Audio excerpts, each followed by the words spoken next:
Hukum mengirim Al-Fatihah untuk kedua orang tua. Ini belum pernah ada dalilnya. Jadi Al-Fatihah surah agung dalam Al-Quran. Jelas. Ya, Al-Fatihah adalah induknya Al-Quran. Tetapi membaca Al-Fatihah untuk orang mati, ini belum pernah ada dalilnya.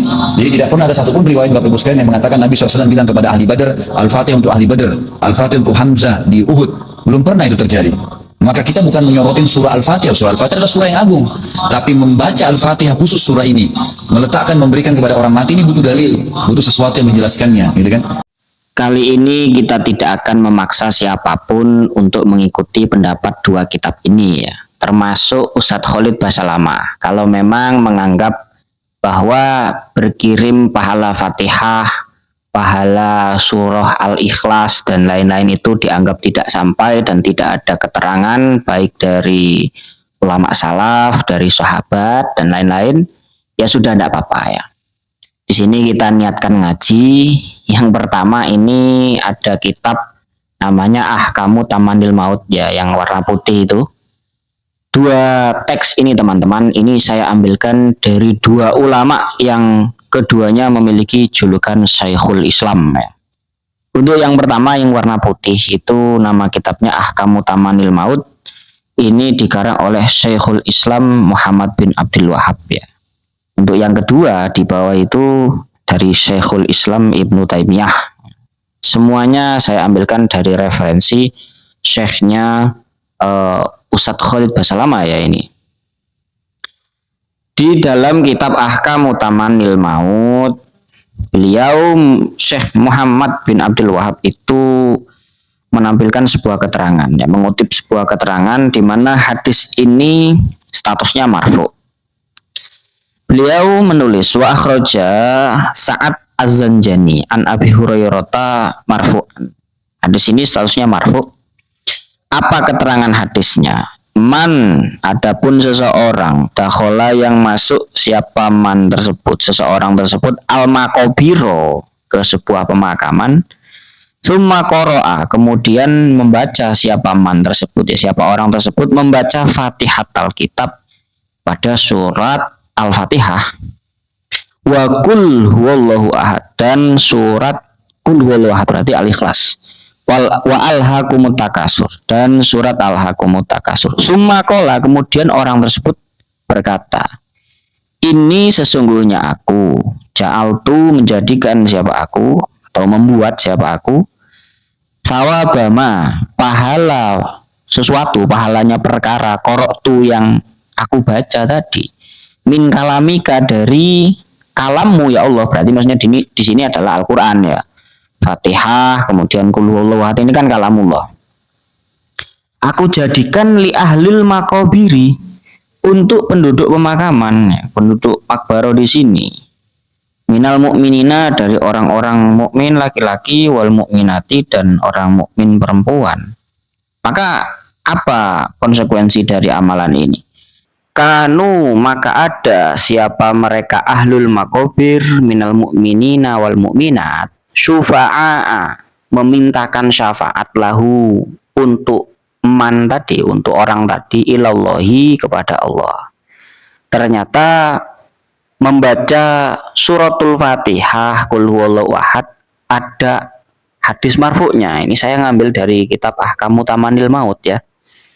Kemudian dari kitab Majmu' Fatawanya milik Syekhul Islam Ibnu Taimiyah, memang mengirim pahala dari suatu ibadah itu ada dua jenis. Ada yang ibadah maliyah, dan ini ulama sepakat tentang sampainya pahala. Kemudian ada yang jenis amal badaniyah, ibadah badaniyah. Nah, ini ulama yang masih tanazu, masih terjadi perbedaan pendapat. Kalau amal yang jenis maliyah atau jenis harta, ulama sepakat sampai, contohnya sodakoh, kemudian pahalanya kita hadiahkan, kita kirimkan kepada ahlul kubur misalnya. Ulama sepakat kalau pahala itu bisa sampai. Nah, kalau misalnya ibadah yang badaniyah, ini ulama masih berbeda pendapat. Tapi coba kita lihat bagaimana komentar dari Syekhul Islam Ibnu Taimiyah. Wa tanazza'u, dan masih saling adu pendapat lah. Anggap saja ini bertikai atau tidak sepakat. Wa tanazza'u dan masih tidak sepakat, saya terjemah begitu saja. Fi wusulil a'malil badaniyah, dalam permasalahan sampainya amal badaniyah yang sifatnya itu badannya. Contohnya apa? Amal badaniyah itu kasomi, sholat, wasolati dan sholat, wal kiroati dan kiroah. Termasuk kiroah ini membaca suratul Fatihah, kemudian pahalanya kita hadiahkan kepada ahlul kubur. Nah, ini ulama masih berbeda pendapat apakah ini sampai atau tidak pahalanya.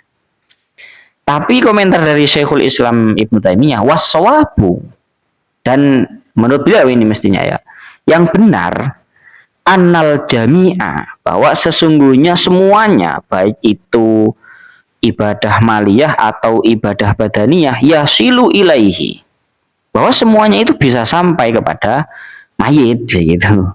Semuanya bisa, pahalanya kita hadiahkan. Sekali lagi, ini kita tidak memaksa siapapun untuk melakukan amaliyah ini ya. Nah, dari dua keterangan ini sebenarnya bisa kita terka teman-teman ya. Kenapa kok di dalam kitab Ahkamu Tamanil Maut karya Syekhul Islam Muhammad bin Abdul Wahab itu ada sebuah keterangan ahli kubur itu memintakan syafaat untuk orang-orang yang membacakan suratul Fatihah, kemudian surat Al-Ikhlas dan lain-lain. Karena memang mereka itu merasakan dampak dari apa yang dibaca oleh orang-orang itu. Ya, ini kita tidak memaksa, sekali lagi. Ketika Anda ini cocok dengan penjelasan Ustadz Khalid, ya monggo. Tapi kalau misalnya cocok dengan penjelasannya kitab Ahkamu Tamanil Maut dan Majmu' Fatwanya Imam Ibnu Taimiyah, ya berarti juga silahkan diamalkan begitu loh. Hanya saja amal ini tidak wajib.